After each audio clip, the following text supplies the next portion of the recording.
இன்றைக்கி நம்ம இந்த ஒரு வீடியோவில் எதை பற்றி பார்க்க போகிறோம் அப்படின்னு பார்த்தீங்கன்னா, டிஆர்பி மற்றும் பள்ளி கல்வித்துறையில் வந்திருக்க முக்கியமான தகவல்கள். ஸோ டிஆர்பியில் தற்சமயம் இந்த யூஜி டிஆர்பியோடைய தேர்வை நடத்தக்கூடிய வாய்ப்பே இல்லை அப்படின்ட்டு நிறைய பேர் சொல்கிறாங்க. ஆசிரியர் தேர்வு வாரியம் மூலம் இடைநிலை பட்டதாரி ஆசிரியர்களுக்கான யூஜிடிஆர்பி தேர்வு வெளியாவதில் நிலவும் சிக்கல்களை இந்த தொகுப்பு விளக்குகிறது. தேர்தல் நடத்தை விதிகள் அமலுக்கு வந்ததால் புதிய அரசு பணி நியமனங்கள் வெளியிடுவதற்கு தேர்தல் ஆணையத்தின் அனுமதி பெறுவது கட்டாயம். 1,00,000க்கும் மேற்பட்ட தேர்வர்கள் இந்த தேர்வு அறிவிப்பதற்காக காத்திருக்கும் நிலையில் ஏற்கனவே திட்டமிட்டபடி அறிவிப்பை வெளியிட அரசு உரிய நடவடிக்கை எடுக்க வேண்டும் என கோரிக்கை வைக்கப்படுகிறது. ஒருவேளை தாமதம் ஏற்பட்டால் தேர்வு முடிவுகள் வெளியாகி புதிய அரசு அமைந்த பிறகு ஆகஸ்ட் அல்லது செப்டம்பர் மாதங்களில் அறிவிப்பு வெளியாகலாம் என எதிர்பார்ப்பு வந்திருக்கிறது. எனவே தேர்வுக்கு தயாராக தங்கள் பயிற்சியை தொய்வின்றி தொடருமாறு நாம் சொல்லிட்டுருக்கோம். யூஜிடிஆர்பி ஆசிரியர் பணி நியமனக்கான அறிவிப்பு தற்பொழுதைய தேர்தல் மற்றும் மிகப்பெரிய சவால்கள்.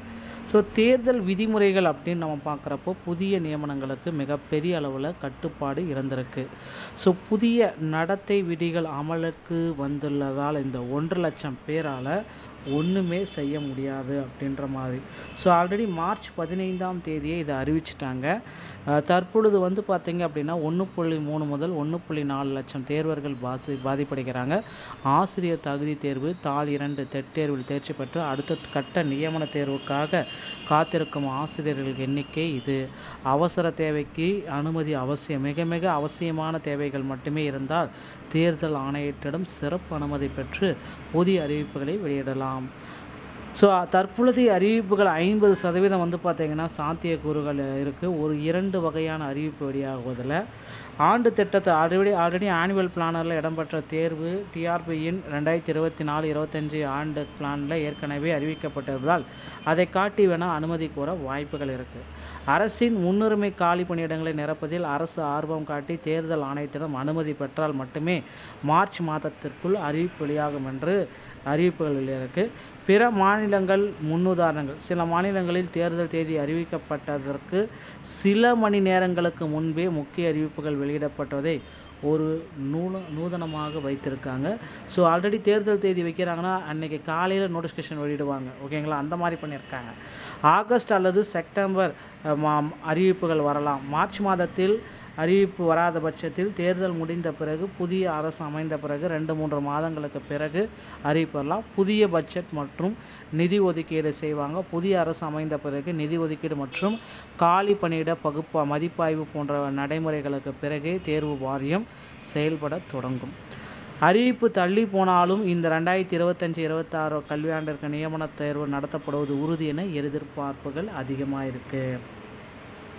ஸோ தேர்வுகள் தள்ளி போனால் உத்தேசமான காலக்கெடு என்னவாக இருக்கும் அப்படின்றது தான் நான் இப்போ சொல்ல போகிறேன்.